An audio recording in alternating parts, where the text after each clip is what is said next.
এই যে এত বড় বিজয়, এটা কি গুটি কয়েক মানুষের বিজয়? না, এই বিজয়ের বীজ বপিত হয়েছে বহু আগে।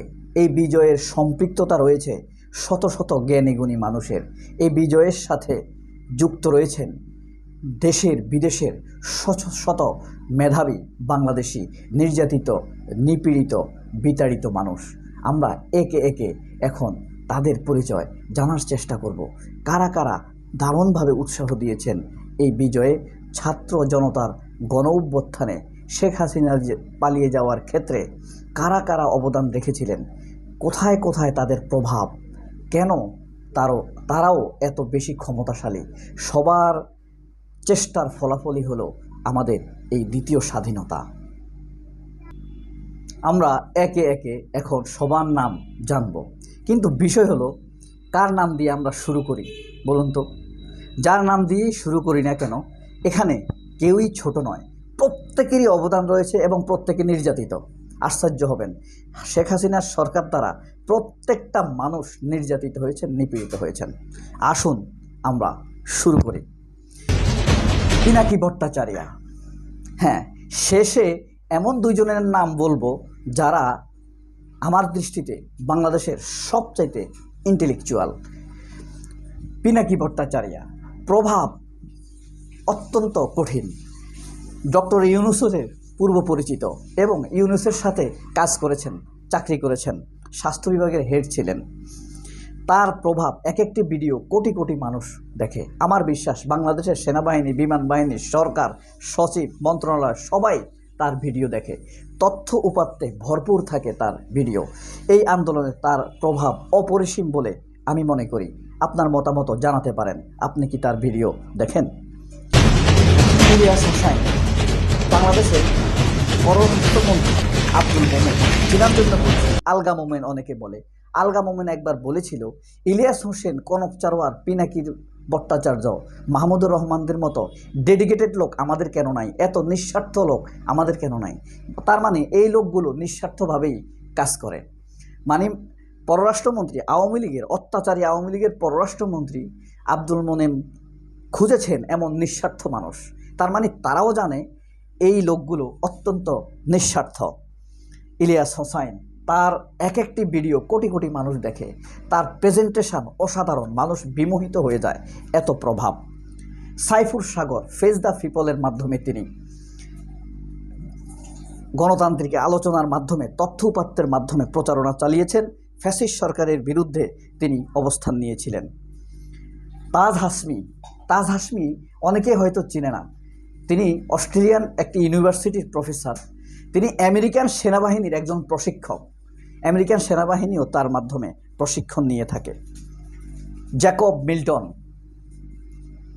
অসাধারণ প্রভাবশালী এবং স্পষ্ট কথা বলতে ভালোবাসেন। নাগরিক টিভিতে প্রেজেন্টেশনের মাধ্যমে তিনি তথ্য দিয়ে থাকেন।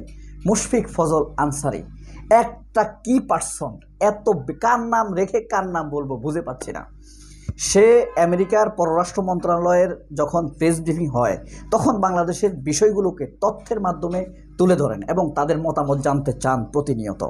বাংলাদেশের সমস্যাগুলো, অত্যাচার, নির্যাতনের কথা তিনি বলতেন। মুশফিক ফজল আনসারি অসাধারণ মেধাবী এই সাংবাদিক, দেশ থেকে বিতাড়িত। সাইদ মুশতাক, এই লোকটি ইউকে থেকে এই অত্যাচারের বিরুদ্ধে প্রচারণা চালিয়েছেন। নায়েব আলী অনন্য সাধারণ, দীর্ঘদিন যাবৎ অনলাইন অ্যাক্টিভিস্ট হিসেবে কাজ করে গিয়েছেন। সরকারের ঘোষিত 50 জন অ্যাক্টিভিস্টের তালিকায় রয়েছে এই নায়েব আলী, মানে ওনারা সবাই রয়েছেন। তাসনিম খলিল অথেন্টিক একটা প্রতীক বলা যায়, অথেন্টিকতার প্রতীক বলা যায়। তিনি আয়নাঘর, তারপরে সরকারের পুলিশের নির্যাতন, ডিবি হারুনের ঘটনা, মনিরুল ইসলামের, এসব নিয়ে তথ্যপূর্ণ যুক্তি তুলে ধরতেন তার নেত্র নিউজের মাধ্যমে এবং ইন্টারন্যাশনালি তা ছড়িয়ে দিতেন। এবং আরও আশ্চর্য হবে, তাসনিম খলিল, কনক সারোয়ার, জুলকান্নান সায়েম, তাদের কথা পরে বলছি, তারা মিলে আল জাজিরাতে all the prime minister man যে নিউজটি করেছিলেন সেটি এই বিশ্বে সেরা রিপোর্ট হিসেবে পরিগণিত হয়েছিল। তারপরে সুষময় শরীফ ফ্রান্সে থাকেন, তিনি ফ্রান্স থেকে এই প্রচারণা চালিয়েছিলেন।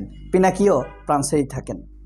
শাহেদ আলম, সরকারের অত্যাচার নির্যাতনের বিরুদ্ধে তিনি অনবরত বলেই গিয়েছেন দীর্ঘদিন যাবৎ। এখানে ভিন্ন মত পথের লোক আছে, আওয়ামী লীগপন্থী আছে, বিএনপিপন্থী আছে, কিন্তু এই সরকারের অত্যাচারের বিরুদ্ধে সবাই একাট্টা। বাংলাদেশের মোস্তফা ফিরোজ ভয়েস বাংলার মাধ্যমে তিনি সঠিক তথ্য উপাত্ত তুলে ধরেছেন। আমরা প্রথম আলো এবং দেশ টিভি বলেন, চ্যানেল আই, ৭১ টিভি, এইসবের চাইতে সময় টিভি, মোস্তফা ফিরোজের নিউজকে আমরা সবচাইতে বেশি পছন্দ করি সত্যিকার অর্থে। এরপরে দেখুন সাকিব আল রশিদ, তিনি কিন্তু এই ছাত্র আন্দোলনের সাথে সরাসরি যুক্ত। এরপরে আছে গোলাম মাওলা রনি, তিনি তথ্য উপাত্ত দিয়ে এই সরকারকে নানানভাবে শিক্ষা দেওয়া, ভুল পথ থেকে ফিরিয়ে আনার চেষ্টা করেছেন। এরপরে হাসিনা, ওনার নাম শেখ হাসিনা না, উনি সাংবাদিক Hasina, table talk with Hasina, এই শোয়ের মাধ্যমে তিনি অত্যাচার নির্যাতনের বিরুদ্ধে মানুষকে সচেতন করে তোলার চেষ্টা করেছেন। কনক সারোয়ার, দুর্দান্ত, বাংলাদেশের সবচাইতে এক্সপিরিয়েন্স জার্নালিস্ট হিসেবে যাকে আমি বলি, ডক্টর কনক সারোয়ার, তিনি যেই স্টাইলে প্রচারণা চালিয়েছেন তার সরকারের ভিতকে কাঁপিয়ে দিত, তার শব্দচয়নগুলো মানুষের খুব পছন্দ হয়। এরপরে আছেন এম রহমান মাসুম, অসাধারণ এম রহমান মাসুম, তার বক্তব্য একদম আগ্রাসী, ডেসপারেট, তথ্যবহুল। মুনির হায়দার, একদম খুব মেধাবী সাংবাদিক, এবং যদিও তিনি ইসলামের বিপক্ষের মানুষ, কিন্তু মানবিকতার পক্ষে তার অবস্থান সবসময় শক্ত। তারপরে আছে জিয়া হাসান, অনেকেই পছন্দ করে না, কিন্তু অত্যাচার নির্যাতনের পক্ষে তিনি একদম স্টিম রোলার অবস্থান, কঠিন অবস্থান নিয়েছেন। জুলকারনাইন সায়ের স্বামী, আল জাজিরার, যার কথা বলেছিলাম বলবো, জুলকারনাইন সায়ের স্বামী, উনি আল জাজিরার সাথে যুক্ত হয়ে বাংলাদেশে all the prime minister men নিউজটি করেছিলেন। এরপরে আসেন আজহারির কথা বলবো। আজহারি কি অত্যাচার নির্যাতন? আজহারি নিজেই তো অত্যাচারী, সেখানে গিয়েও তিনি অত্যাচার নির্যাতনের বিরুদ্ধে বলেছিলেন। তবে মিজানুর রহমান আজহারির ব্যাপারে আমার একটি সমালোচনা আছে, পরে এক সময় আপনাদেরকে শোনাবো। আব্দুর রব ভুট্টো, এই সাংবাদিকও এই অত্যাচার নির্যাতনের বিরুদ্ধে অনেক কথা বলেছেন। কর্নেল শহীদ, তিনিও এই সরকারের অত্যাচার নির্যাতনের বিরুদ্ধে বলেছেন। আলাউর খন্দকার A1 নিউজের মাধ্যমে তিনি এই সরকারের অত্যাচার নির্যাতনের বিপক্ষে প্রচারণা চালিয়েছেন, জনমত গঠন করিয়েছেন, মানুষকে তাদের নির্যাতনের কথা জানিয়েছেন, দুর্নীতির কথা জানিয়েছেন। ডক্টর জাহিদ একজন বিস্ময়কর মেধাবী এবং প্রতিভাবান একাডেমিশিয়ান, তিনি এই সরকারের বিরুদ্ধে তির্যক অথেন্টিক বিরোধিতা করেছেন, যুক্তি দিয়েছেন, অত্যাচার নির্যাতনের বিরুদ্ধে বলেছেন। অসাধারণ মানুষ হিসেবে আমি তাকে চিনি, যদিও তিনি ইসলামের ব্যাপারে তার যথেষ্ট অ্যালার্জি রয়েছে, সেটা তার ব্যাপার, কিন্তু তার এখানে অবদান রয়েছে এই আন্দোলনে ব্যাপক। এরপরে যে দুজনের কথা মানুষ বলবো, ফরহাদ মজহার, চিন্তাবিদের চিন্তাবিদ আমি তাকে বলি, কবিরের কবি আমি তাকে বলি, বুদ্ধিজীবীর বুদ্ধিজীবী। তার কথা যদি শুনে দীর্ঘমেয়াদে কেউ বিপদে পড়বে না, এ কথাটি আমি বিশ্বাস করি। তার মতভেদ থাকতে পারে, ভুল থাকতে পারে, কিন্তু অসাধারণ তার লেভেলের বুদ্ধিজীবী। এই যে আমরা যেই সলিমুল্লাহ খানের কথা বলি, এই ফরহাদ মজারের আশেপাশে ঘোরারও অ্যাবিলিটি এখনও, সলিমুল্লাহ খানকে আমি শ্রদ্ধা করি, কিন্তু আপনি পার্থক্য যদি বলেন, ফরহাদ মজারের চিন্তার লেভেল অনেক হাই, সলিমুল্লাহ খান যা জানে তার চাইতে বেশি বলে। হ্যাঁ, কিন্তু বাংলাদেশের মিডিয়া, খালেদ মহিউদ্দিনরা ফরহাদ মজারকে কম গণে, কারণ খালেদ মহিউদ্দিনটা যেভাবে আওয়ামীপন্থী, উনি সেভাবে না। মাহমুদুর রহমান এক বিস্ময়কর ব্যক্তি, 198টা মামলা খেয়েছেন তিনি। এত বেশি মামলা বাংলাদেশে আর কেউ খায়নি, এটি একটি বিশ্ব রেকর্ড। এত নিপীড়িত মানুষ, তার বক্তব্য তির্যক, দেশপ্রেম, সততা, একটা মানুষের আদর্শ, মানুষের যা থাকার তার মধ্যে সব কিছু আছে। একটা মানুষ একইভাবে উদ্দেশ্য বাস্তবায়নকারী, সাংবাদিক, লেখক, বুদ্ধিজীবী, একাডেমিশিয়ান, তিনি একজন হাই একাডেমিশিয়ান, মেধাবী, এবং তার গবেষণা অনন্য। তার শিক্ষকতা, আইনের ব্যাপারে তার ধারণা আপনাকে বিস্মিত করে দিবে। তার সততা, যোগ্যতা এবং এই সরকার যে এখন যে আপিল বিভাগের বিচারকদেরকে নাড়ানোর জন্য ছাত্র অধিকারের নেতা নাহিদ ইসলাম যে আলটিমেটাম দিয়েছে 1 ঘন্টার, এই কথা মাহমুদুর রহমান 10 বছর আগে বলেছেন।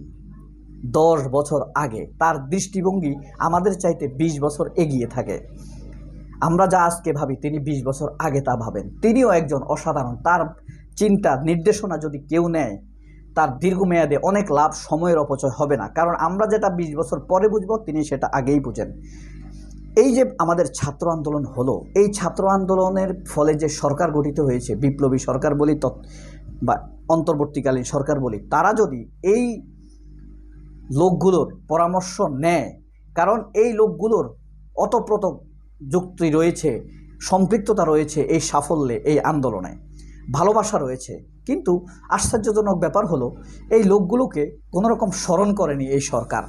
উচিত ছিল এই লোকগুলোকে স্মরণ করা, সামনে রেখে তাদের কাছ থেকে পরামর্শ নেওয়া। কারণ তারা নিপীড়িত, নির্যাতিত, তাদের কাছে রয়েছে অত্যাচার, নির্যাতন এবং দুর্নীতির ব্যাপক তথ্য। তাদের নির্দেশনা, পরামর্শ নিয়ে এই সরকার, আন্দোলনকারীরা উপকৃত হতে পারে। সবাই অনেক ভালো থাকবেন। আল্লাহ হাফেজ। আসসালামু আলাইকুম।